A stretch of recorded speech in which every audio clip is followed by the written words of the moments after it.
No século XVIII, viveu um filósofo alemão muito importante na filosofia, chamado Hegel.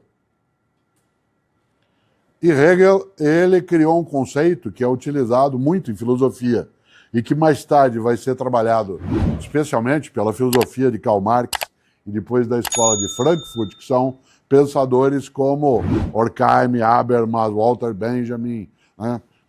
É outra história, outra conversa, mas vale pensar, né, em algum momento.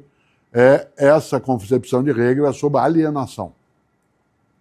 Qual é a finalidade da ética entendida como capacidade de zelar pelo bom para todos? É exatamente a recusa à alienação. Interessante. A palavra alius, em latim, significa o estranho. Mera curiosidade, o latim tem uma palavra para eu, que é ego, e tem duas para não eu. Uma é alter, que significa o outro, e a outra é alius, que significa o estranho. De alius veio alheio, alien, alienígena, e de alter veio alteridade. Isto é, quando eu tenho a possibilidade de olhar o outro como outro, a outra como a outra, eu identifico ali pessoa. Quando eu tenho a outra pessoa como alheia, alienígena, se usa o termo que alguns idiomas têm, para quem não é daqui, que é estrangeiro. O estranho. The stranger. Ou que é de fora, que é o foreign. Quem é de fora, quem é estrangeiro, quem é alienígena, não é como nós. O não é como nós será definido, obviamente, por quem tem, né, ali a parte da gestão, né, dos recursos, dos meios da vida, do tempo. Por que é que Hegel vai trazer à tona o conceito de alienação? É interessante porque até o século XIX a palavra alienação era usada também como sinônimo de perturbação mental. Haja vista que um hospício, como nós chamaremos depois, ele era chamado de asilo de alienados. Tanto que em francês até hoje se usa, asile d'aliénés. Tanto que o nosso maior escritor, Machado de Assis, escreveu um conto chamado O Alienista. E o que é o alienista? É o Dr. Bacamarte, que numa cidade onde havia um hospício, isto é, um asilo de alienados, decide que as pessoas estão ficando loucas e começa a interná-las no hospício. E para quem leu Machado de Assis se lembra, ele acaba internando todo mundo. Até o dia em que notam que não é a cidade que enlouqueceu, é o Bacamarte. E aí é ele que é internado.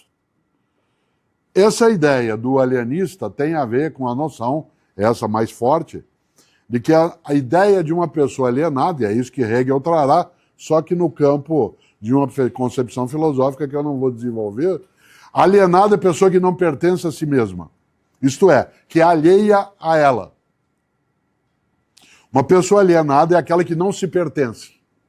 Eu, Cortella, não sou dono de mim, do meu tempo, das minhas ideias, da minha vontade, do meu desejo. Vou usar um termo mais contemporâneo. Eu sou algoritmado.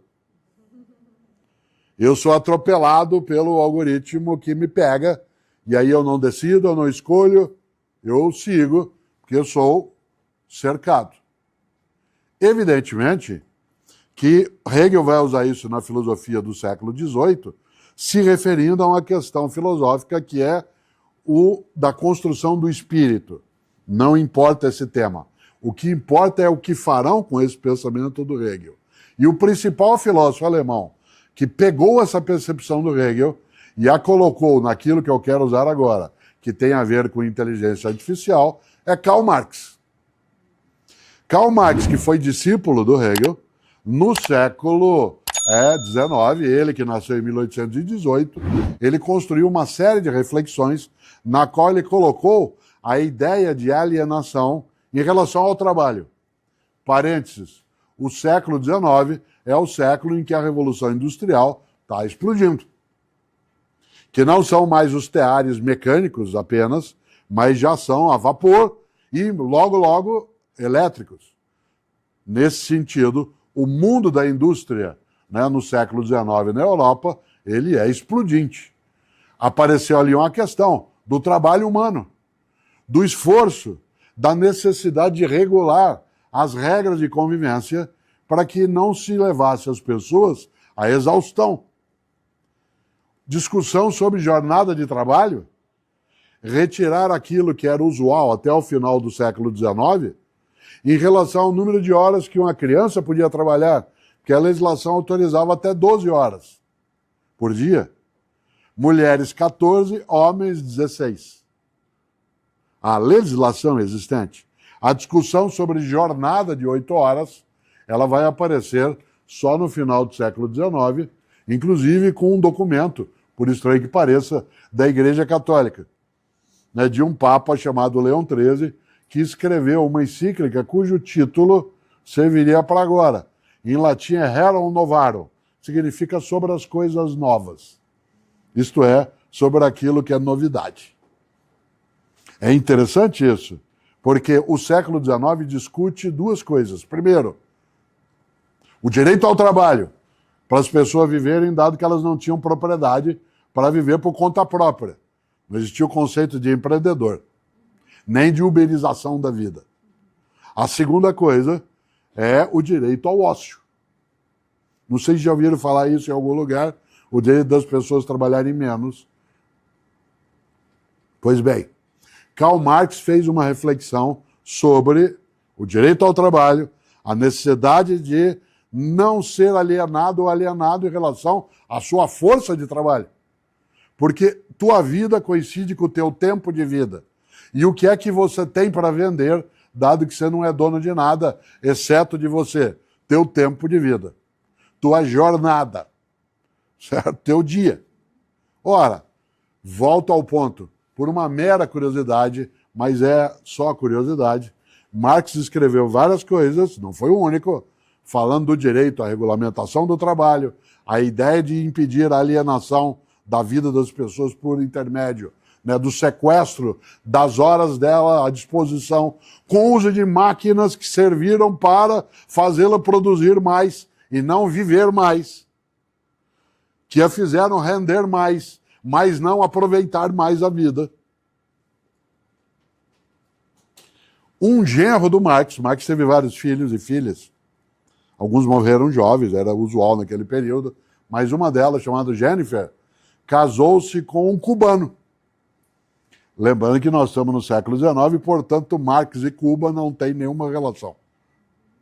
Esse cubano se chama Paul Lafargue.